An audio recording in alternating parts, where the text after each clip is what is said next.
জামালপুর ব্রাঞ্চে একটা ছোটখাটো মিটিং ছিল, সেই মিটিংয়ে আমাদের আলোচনা হচ্ছিল। সেই আলোচনাটা আজকে পড়ে শোনাচ্ছে, কী কী আলোচনা হয়েছে সেই বিষয়ে পড়ে শোনাচ্ছে। বিষয়গুলি হলো, যদি কোনো পার্টি বাড়িতে মাইক ভাড়া করতে আসে সেই ক্ষেত্রে 30% থেকে 40% অগ্রিম নিতে হইবে।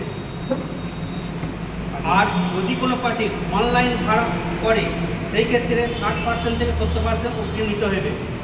যদি চুক্তির সময় এই অগ্রিম না নেওয়া হয় তাহলে কোনো সমস্যা হলে সমিতি দায়িত্ব নেবে না, দায়িত্ব কোনো ভাড়া দেওয়ার সময় সমস্ত মালিকরা যেন ভেরিফাই করে ভাড়া দেন। কারণ একজন পার্টি একজনের কাছে ভাড়া করে আবার অন্যজনের কাছে ভাড়া করছে, সেই ক্ষেত্রে ফাইন হবে। যদি পার্টির দোষ থাকে তাহলে পার্টি ফাইন, যদি কোনো মালিকদের দোষ থাকে তাহলে মালিকদের ফাইন। আর যারা এখনও পর্যন্ত সমিতিতে জয়েন হয়নি বা হননি অতি অবশ্যই জয়েন হতে হবে, না হলে দুর্গাপুজোয় মাইক ভাড়া দেওয়া যাবে না, সেক্ষেত্রে সমিতি ব্যবস্থা নেবে। নমস্কার।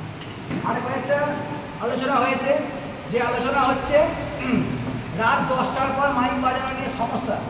যে সমস্যাটা আজ পর্যন্ত থেকে গেছে, এর আগের বছরে নিয়ম করা হয়েছিল যে রাত 10টার পর মাইক বন্ধ, কিন্তু কোনো পার্টি কিন্তু সেটা মেনে নিচ্ছে না।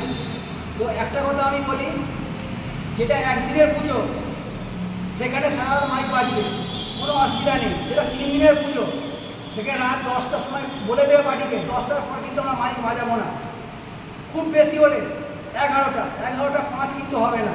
যেটা 3 দিনের পুজো 4 দিনের পুজো, সেই পুজোতে রাত 10টার পর মাইক বাজবে না, পার্টিকে বলে দেবে। সেইটা মাথাতে চাপ রাখলে সেখানে 1 ঘন্টা আরও বেড়ে গেল, 11টা লাস্ট হবে 11টা, কিন্তু পার্টিকে কিন্তু বলবে না যে 11টা, 10টায় বলে দেবে সরকারি রুলস 10টায় বন্ধ হবে। কিন্তু একদিনের পুজোর জন্য নয়, 3 দিন 4 দিনের পুজোর জন্য কিন্তু এই রুলসটা আমরা ইউনিয়নে করেছি যে এটা সরকারের রুলস। এই রুলসটা মানলে আমাদেরও ব্যবসা ভালো থাকবে, আমাদেরও মেশিনপত্র ভালো থাকবে। তো আমরা চেষ্টা করব যে 10টার মধ্যে মালটা বন্ধ করে দেওয়ার চেষ্টা, একদিনের জন্য নয়, 3 দিনের পুজো হলে সেখানে বন্ধ করতে হবে।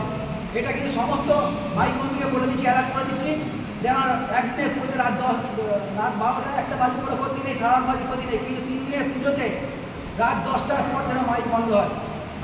রাত 10টার পর যদি এটাও বলে দিই, যদি পার্টির চাপ আমাদের মাথার চাপ প্রচুর, কিন্তু তাকে বাড়াতে হলে গ্রুপে একটা ভয়েস করে দেবে মালিককে যে আমার ওখানে পার্টির প্রেশার হচ্ছে প্রচুর, বাড়াতে বন্ধ করলে অত্যাচার হচ্ছে, তো সেখানে আমি বাজাচ্ছি, ইউনিয়ন যেটা স্টেপ নেবে সেটা ইউনিয়ন বুঝবে, তাহলে তখন সেটা ইউনিয়ন স্টেপ নেবে এবং মালিককে বলে দিতে হবে কখন মালটা তার বাড়িতে ঢুকবে, সেখানে ইউনিয়নের লোক যাবে, পার্টির সাথে সেটা বুঝে নেবে। আর যদি মালিক যদি নিজের মাথা পেতে নেয় সেই ফাইনটা কিন্তু মালিককে দিতে হবে, সব থাকলে হবে না, মালিককে বলে দিতে হবে যে 10টার পর বাজারে যে ফাইনটা হবে ইউনিয়ন সেটা বুঝে নেবে, আমি সেটা কিছু বলতে পারবো না। কিন্তু তখন যদি ইউনিয়ন মালিক শোনে, পার্টি শোনে, তাহলে কোনো অসুবিধা নেই, না শুনলে আর কিচ্ছু বলতে না, বাজিয়ে দেবে। বাড়িতে আসার আগে সমিতিকে ভয়েস করে দেবে যে এই টাইমে আমার মাল বাড়িতে আসছে, তোমরা এসে ফয়সালা করে দিবে। নমস্কার। আমাদের সদস্য আমাদের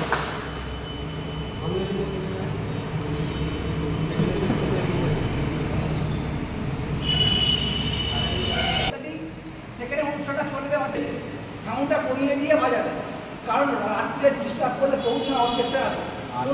আর একটা যদি বলা হয়, ওই তো বলবে 1 রাতের পুজো হলে তোমরা পারবে বন্ধ করার চেষ্টা করবে নিজেকে সেফটি রেখে, কিন্তু 3 দিনের পুজো বাধ্য হলে বন্ধ করতে হবে। হ্যাঁ ওইটা তো কিন্তু লোক সারা তো বাজার কাটিরও চাপ